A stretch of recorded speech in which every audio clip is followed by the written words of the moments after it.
کن فیکون کے مالک، ہمارے دلوں کو ایمان کے نور سے منور فرمانے والے اللہ کے 99 ناموں سے ابتدا ہے۔ بسم اللہ الرحمن الرحیم۔ کچھ مورخین لکھتے ہیں کہ ہسپانیہ پر طارق بن زیاد کے حملہ آور ہونے کے لیے محرکات کچھ اور تھے، جن میں سے سب سے پہلا سبب وہ اشاعت اسلام کو قرار دیتے ہیں۔ یہ مورخین کہتے ہیں کہ اسلام عالمگیر تبلیغی دین ہے اور مسلمانوں پر اس کی اشاعت اور تبلیغ فرض ہے، چونکہ اسلام تمام بنی نوع انسان کے لیے رحمت بن کر آیا اور اس کے ماننے والوں پر فرض ہے کہ وہ اس رحمت کو دنیا کے ہر ملک میں پہنچائیں اور ہر قوم کو اس سے مستفید ہونے کا موقع بہم پہنچائیں۔ اسلام کی حقیقی عظمت و فوقیت و صداقت اور قوت میں ہی ترقی کا راز پنہاں ہے۔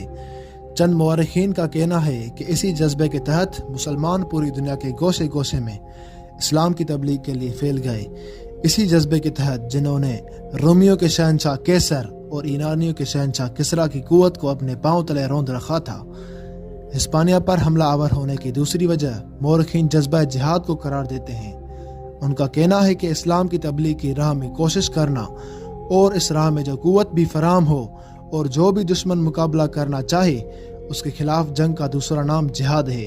کئی مورخین کا کہنا ہے کہ پہلے مسلمان ہر وقت جہاد کے لیے تیار رہتے تھے اور اسی قوت و ملت کی بقا عالم انسانی کی امن و سلامتی اور حق کے بول بالا کے لیے ناگزیر خیال کرتے تھے۔ یہی اسلام کی اشاعت اور اس کی ہمہ گیر اور حیرت انگیز ترقی کا راز ہے۔ چنانچہ ان کا کہنا ہے کہ اسی جذبے کے تحت مسلمان ہسپانیہ پر حملہ آور ہوئے۔ ایک اور خیال مورخین یہ بھی لکھتے ہیں کہ مسلمانوں کے پاس پہلے بحری قوت نہ تھی۔ موسیٰ بن نصیر ان دنوں افریقہ کا والی تھا۔ اس نے افریقہ کی پہلی بندرگاہ تعمیر کرائی اور اس کی مرمت کرائی اور 100 کشتیوں پر مشتمل بحری بیڑا تیار کیا۔ اسی بحری بیڑے کا پہلا امیر البحر ایک شخص عبداللہ نامی تھا اور اسی بحری بیڑے نے افریقہ کے سامنے بہت سے جزائر کو فتح کیا اور بہترین بحری مہموں میں کامیابی حاصل کی۔ مسلمانوں کے لیے بحری مہموں کا یہ تجربہ نیا تھا اور اس مہم میں جو نمایاں کامیابیاں ہوئی تو ان میں ایک عظیم بحری قوت بننے کا ولولہ پیدا ہوا اور یہ ولولہ تھا جس نے ان میں بحری لشکر کے ذریعے ہسپانیہ پر حملہ آور ہونے کی تحریک پیدا کی۔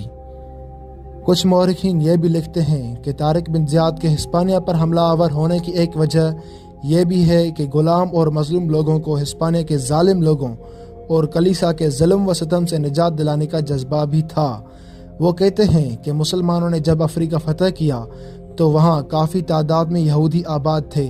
ایک تو وہ یہودی تھے جو افریقہ کے رہنے والے تھے اور دوسرے مہاجر یہودی تھے جو ہسپانیہ سے جلا وطن ہو کر آئے تھے اور انہیں ہسپانیہ میں غلامی کی زندگی بسر کرنے پر مجبور کیا جاتا تھا۔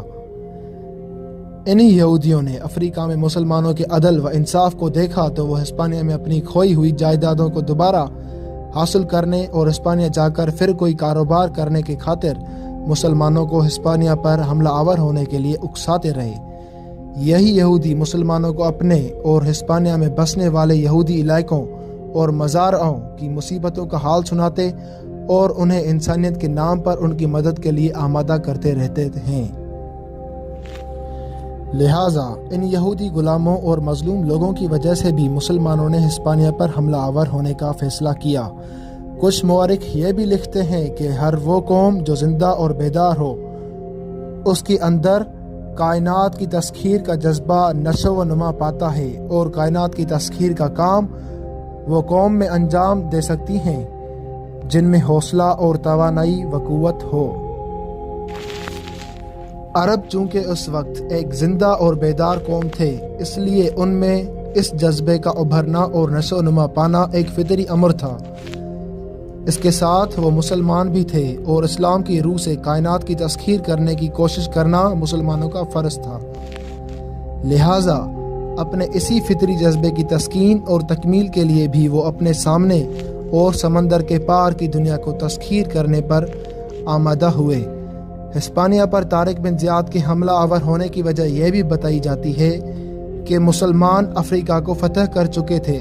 ان کے نزدیک صرف 10 میل کے فاصلے پر اسپین کی ایک طاقتور حکومت تھی اور ساتھ ہی افریقہ کے ایک حصے پر بھی ان کا قبضہ تھا جسے سبتا کہتے تھے۔ لہٰذا مسلمانوں کو خدشہ تھا کہ ان کے دشمن اسپین میں طاقت و قوت پکڑنے کے بعد افریقہ میں مسلمانوں کے علاقے پر حملہ آور ہو جائیں۔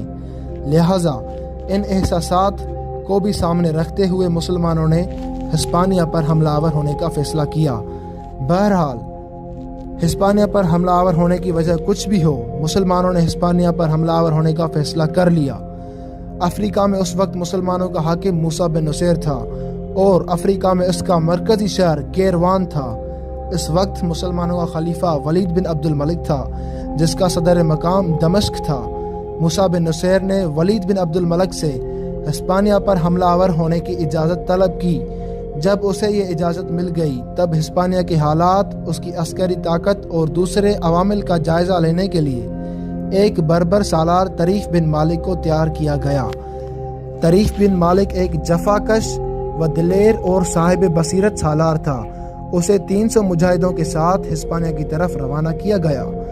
اس عظیم سالار نے کل 300 ساتھیوں کے ساتھ ہسپانیہ کی طرف کوچ کیا اور ہسپانیہ کے ایک مقام پر اپنے مختصر سے لشکر کے ساتھ اترا۔